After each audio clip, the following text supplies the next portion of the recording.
Une femme remarqua quelque chose d'étrange en conduisant, la voiture devant elle semblait la défier. Peu importe comment elle roulait, ce véhicule noir se plaçait toujours pour la bloquer. Profitant du passage d'une voiture venant en sens inverse, Daisy appuya sur l'accélérateur, tentant de dépasser la voiture noire. Mais à ce moment-là, quelque chose d'effrayant se produisit, l'homme maintenait exactement la même vitesse qu'elle, roulant côte à côte avec sa voiture. Daisy était de plus en plus perplexe, et la voie opposée était déjà occupée par un camion.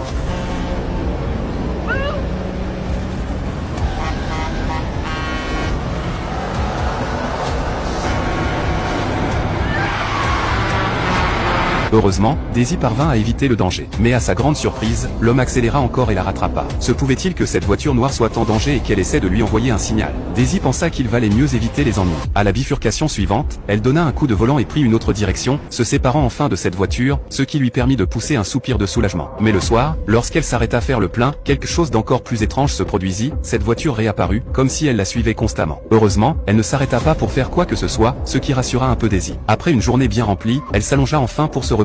Mais en regardant la photo d'elle et de son mari sur l'écran de son téléphone, elle ne put s'empêcher de repenser à lui. Peu de temps auparavant, son mari était décédé dans un accident, et c'est pour cette raison qu'elle était partie voyager, pour tenter d'oublier sa peine. Mais ce voyage était destiné à être hors du commun. Le lendemain, elle se prépara à repartir comme d'habitude. Mais juste au moment de démarrer, un homme inconnu vint soudain la saluer. Daisy n'arrivait absolument pas à se souvenir de lui, mais l'homme se présenta en disant qu'il était le conducteur de la voiture noire de la veille, et qu'il voulait s'excuser pour ce qui s'était passé, affirmant qu'il ne l'avait pas remarqué. Face à cet inconnu au comportement amical, Daisy lui raconta sans réserve le but de son voyage. Elle ne se doutait pas que cette confidence transformerait le reste de son périple en véritable cauchemar. Après leur conversation, l'homme leva la main en signe d'adieu et disparut de son champ de vision. Daisy continua sa route, mais elle se sentait de plus en plus mal à l'aise, une atmosphère étrange et oppressante l'enveloppait progressivement. Comme prévu, peu de temps après, elle aperçut à nouveau cette voiture familière devant elle. Ces rencontres répétées la rendirent de plus en plus paniquée. Alors qu'elle s'apprêtait à partir, l'homme lui barra la route. Daisy n'avait plus d'autre choix. L'homme expliqua que sa voiture était tombée en panne et qu'il espérait que Daisy puisse descendre pour la conduire pendant qu'il pousserait derrière. À l'idée de devoir sortir de la voiture, Daisy refusa immédiatement, proposant d'appeler les secours.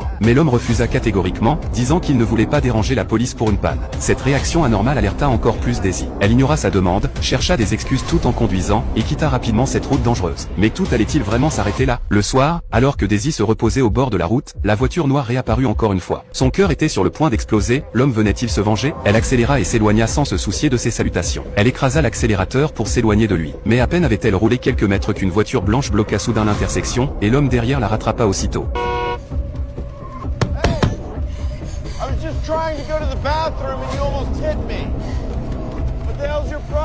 Peu importe ce que disait l'homme, Daisy ne voulait plus le croire. Elle accéléra à fond et s'enfuit. Comment pouvait-on se rencontrer 5 fois par hasard? Cet homme devait forcément avoir de mauvaises intentions. Avec cette inquiétude en tête, elle conduisit toute la nuit et passa un appel à l'aide, car personne ne savait ce qui allait se passer ensuite. Mais le signal téléphonique était instable. Alors qu'elle répétait sa situation, une autre voiture apparut derrière elle, roulant de plus en plus vite. Daisy comprit qu'un malheur était sur le point d'arriver.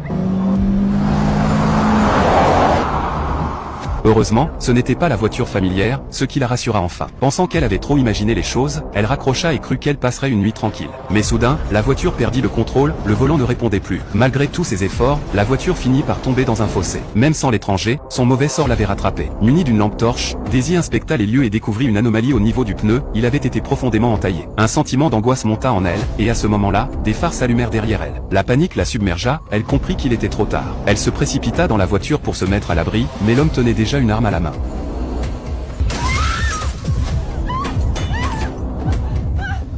Cette fois, il cessa toute dissimulation et monta directement dans la voiture, sortant une grosse aiguille.